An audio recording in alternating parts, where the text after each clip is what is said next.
예, 안녕하세요, 여러분들.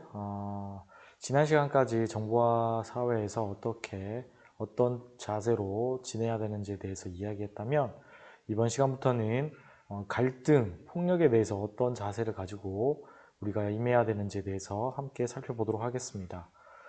평화적 갈등 해결은 어떻게 가능한가에 대한 단원인데요. 첫 번째, 갈등의 의미를 한번 살펴보도록 하겠습니다. 지금 이 그림은 갈등을 표현하고 있는 그림인데요. 갈자가 한자로 하면 칙이고, 그리고 등은 등나무입니다. 이렇게 칙과 등나무가 얽혀 있다라고 표현되는 게 갈등인데요. 칙과 등나무가 서로 뒤얽혀 있듯 개인이나 집단이 가지고 있는 두 가지 이상의 목표나 정서들이 충돌하고 있는, 중요한 것은 이렇게 서로 충돌하고 있다는 거죠. 갈등의 종류를 살펴보면요. 첫 번째는 내적 갈등이 있습니다. 내적 갈등. 그리고 두 번째 외적 갈등이 있는데요. 내적 갈등은 일단 먼저 내적 갈등은 마음속에 한 개인의 마음속의 문제겠죠. 오늘 저녁에 무엇을 먹을 것인가?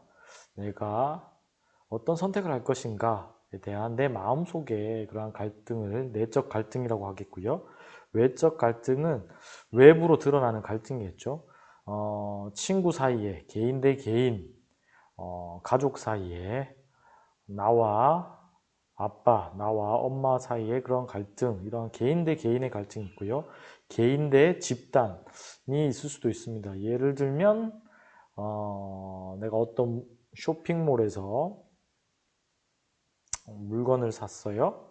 물건을 샀다라고 얘기면 물건을 샀는데 이것에 대해서 환불을 해달라고 개인이 요청했는데 이 쇼핑몰이 제대로 환불을 해주지 않을 때, 이럴 때 개인과 집단의 그런 갈등이 되겠죠. 또 집단 대 집단의 갈등도 있습니다.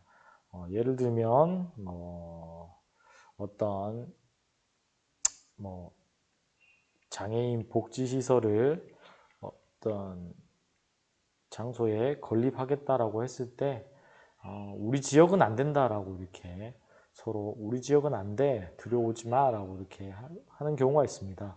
우리는 따로 이런 것들을 뭐 집단 이기주의라고도 부르죠, 그렇죠?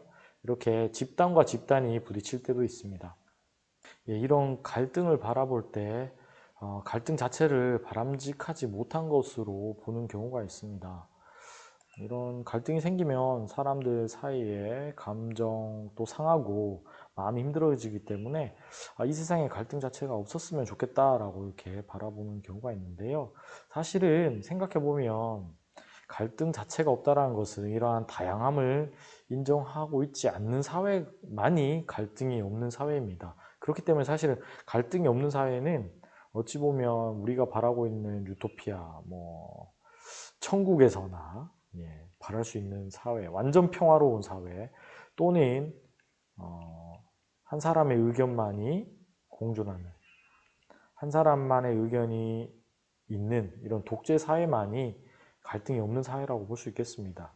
이렇게 다양한 의견이 있을 때는 이 다양한 관점을 서로 이해하고 인정하고 존중하는 그러한 사회가 되어야 되겠는데요. 당연히 서로의 의견을 내다보면 갈등이 생길 수밖에 없습니다. 그러나 이러한 갈등들을 자연스럽게 받아들이고 이 갈등을 어떻게 이겨낼 것인가에 대해서 우리가 생각해보는 그러한 자세가 필요하겠습니다. 갈등의 원인을 한번 살펴보면요. 처음에는 서로 간의 이해관계의 대립 때문입니다. 이해라는 것은 이익과 손해겠죠, 그렇죠? 우리는 이익은 보고 싶어 하지만 손해는 보기 싫어하죠, 그렇죠? 이러한 서로 각자가 다 이익만 보려고 하니까 이러한 갈등이 생길 수도 있고요.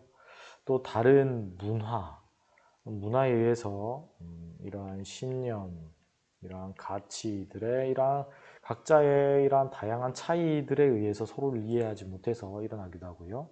서로 대화, 의사소통이 부족해서 일어나기도 합니다. 서로 의사소통이 부족할 때 사실은 오해하게 되고요. 서로를 믿지 못하는 불신의 모습이 나타나고요. 또 이것도 상당히 중요한데요. 이 지금 그림이 작은데 보면 이제 다 학벌 사회를 표현하고 있는 모습입니다. 모두 다 좋은 대학을 가야 된다라는 이러한 잘못된 이러한 구조들, 이 잘못된 구조들에 의해서 많은 사람들이 힘들어하는 것들을 봅니다. 사회 구조가 잘못되면 내가 아무리 노력해도 우리는 어려운 상황에 처하게 되고요. 그 잘못된 사회 구조에 의해서 이러한 갈등들이 서로 생길 수밖에 없습니다. 이러한 갈등들에 대해서 어떻게 대응할 것인가? 선생님이 이제 다른 과제에서 갈등 대응 유형이 어떤지 여러분 각자가 한번 살펴보도록 그 검사지를 올려놨는데요. 그 갈등 대응의 유형에는 5가지가 있다고 합니다. 보면 자신의 목표, 쉽게 말해서 자기 주장이 강한 사람과 좀 약한 사람 다르죠, 그렇죠? 그리고 상대에 대해서 비협조적이다. 그리고 여기는 상당히 협조적이다에 따라서 경쟁, 회피, 타협, 협동, 순응 이러한 5가지 유형을 볼 수가 있습니다. 각 유형을 한번 살펴볼게요. 처음에 경쟁 대립형입니다. 이것은 자기 주장은 강한데 자기 주장만 강하고 이제 상대에 대한 배려도 낮습니다. 이랬을 때 장점은 강한 추진력, 목표의식이 분명하다. 그렇지만 생각해보면 상대를 배려하지 않기 때문에 관계가 나빠질 수밖에 없고 갈등이 더 심화될 수가 있습니다. 자기 자신만 주장하는 거죠. 자기 이익만을 놓고 본다라는 거죠. 근데 회피형입니다. 회피형은 자기 주장도 낮고 협조도 하지 않습니다. 그냥 피해버리는 거죠. 이 상황이 어렵기 때문에 그냥 이 상황에서 벗어나고 싶다라고 합니다. 사실 손쉽게 해결될 수 있습니다. 그냥 내가 숨어버리기 때문에 쉽게 말해서 그냥 우리가 소위 말하는 잠수 탄다 뭐 이런 표현이죠. 근본적인 해결은 되지 않습니다. 그렇죠? 근본적인 해결이 되지 않아요. 그냥 피해버렸기 때문에.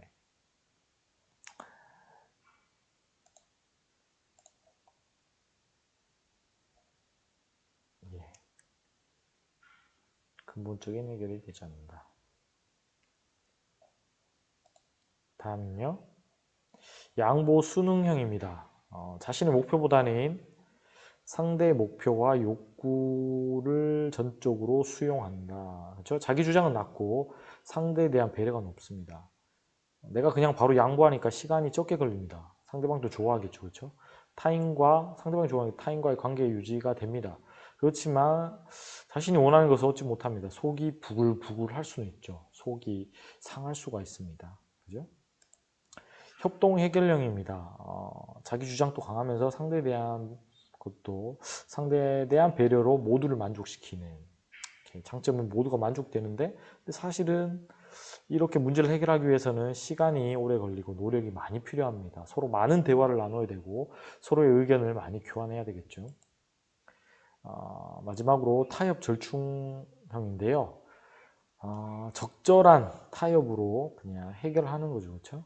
적절한 이익과 손해를 조절할 수 있지만 그렇지만 분명히 자신이 원하는 것은 못 얻을 수 있습니다. 그냥 절충하는 거죠. 그렇죠? 여러분들은 어떤 유형에 속하는지 한번 생각해보고 각 자신의 그 갈등 대응 유형의 장단점에 대해서 한번 생각해보는 시간을 가졌으면 좋겠습니다.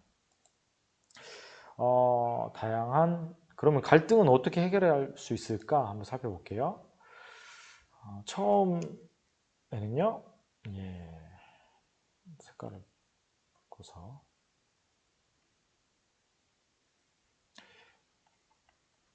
힘에 의한 해결 방법입니다. 사실 여기에는 이제 폭력도 동반될 수 있겠죠.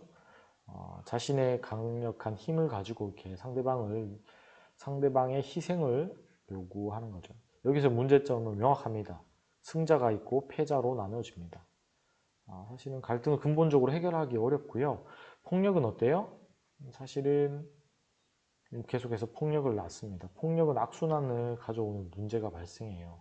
내가 지금 상대방이 약하다고 해서 그 상대방이 계속해서 약할이라는 법은 없죠, 그렇죠? 상대방이 강해졌을 때 동일하게 보복을 가하는 그런 행동을 합니다, 그죠? 근본적인 해결이 아니다. 지금쯤 되면 그죠? 어릴 때는 부모님의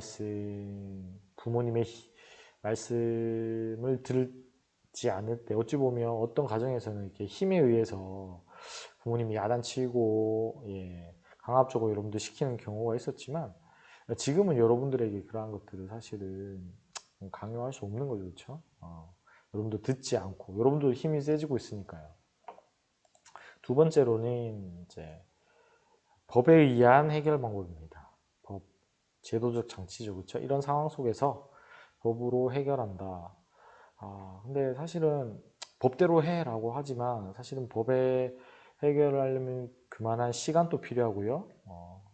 또 비용도 들여야 됩니다. 사실은 한계가 있습니다. 그리고 법이 모든 것을 해결해 줄 수는 없어요.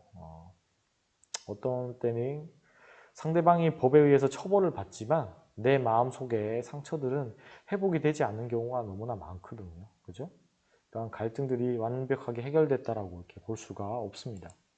세 번째는요, 대화를 통한 해결 방법입니다. 사실은 가장 좋은 방법이죠.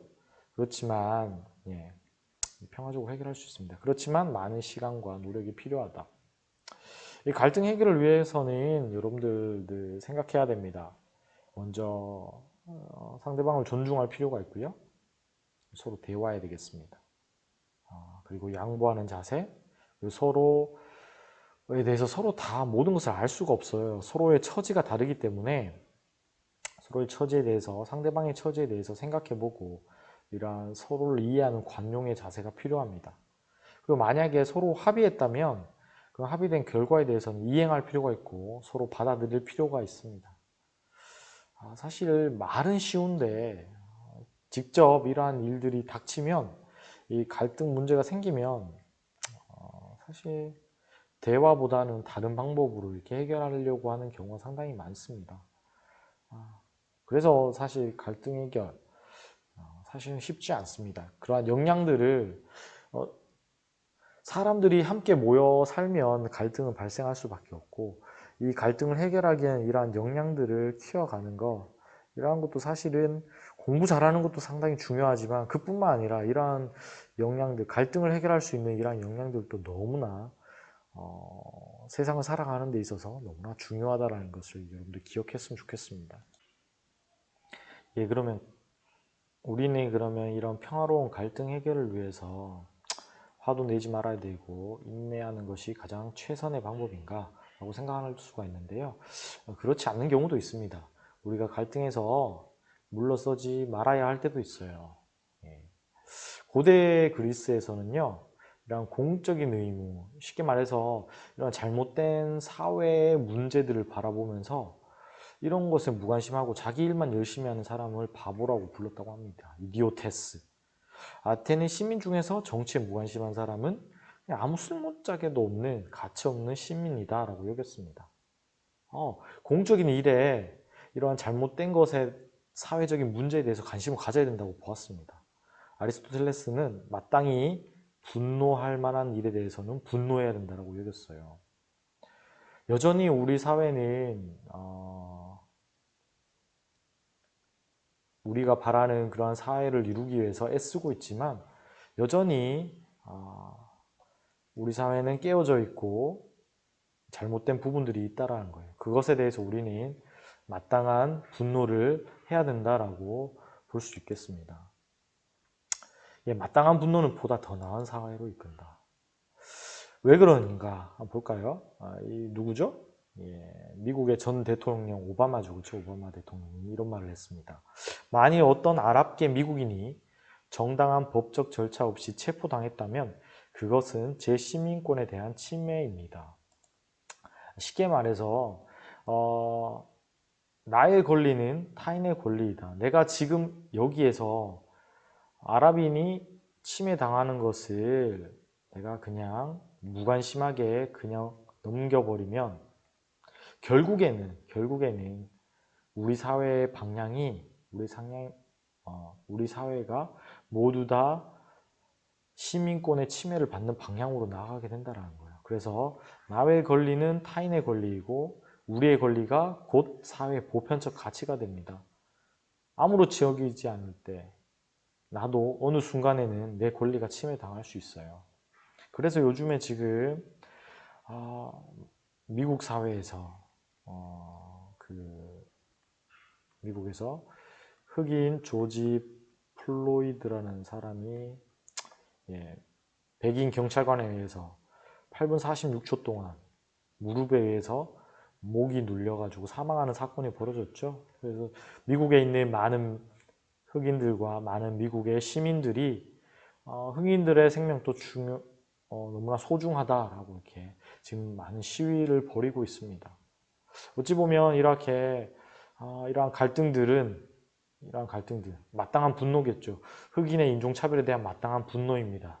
이러한 마땅한 분노는 어찌 보면 미국을 더 나은 사회로 이끌고 있다고 볼 수 있겠어요. 더 이상 21세기에 이러한 인종차별들은 없어져야 되겠죠. 그렇죠? 이러한 마땅한 분노는 보다 나은 사회로 이끈다라는 것을 기억해 주고요. 우리가 잘못된 사회 구조에 대해서 쉽게 눈 감지 않았으면 좋겠습니다.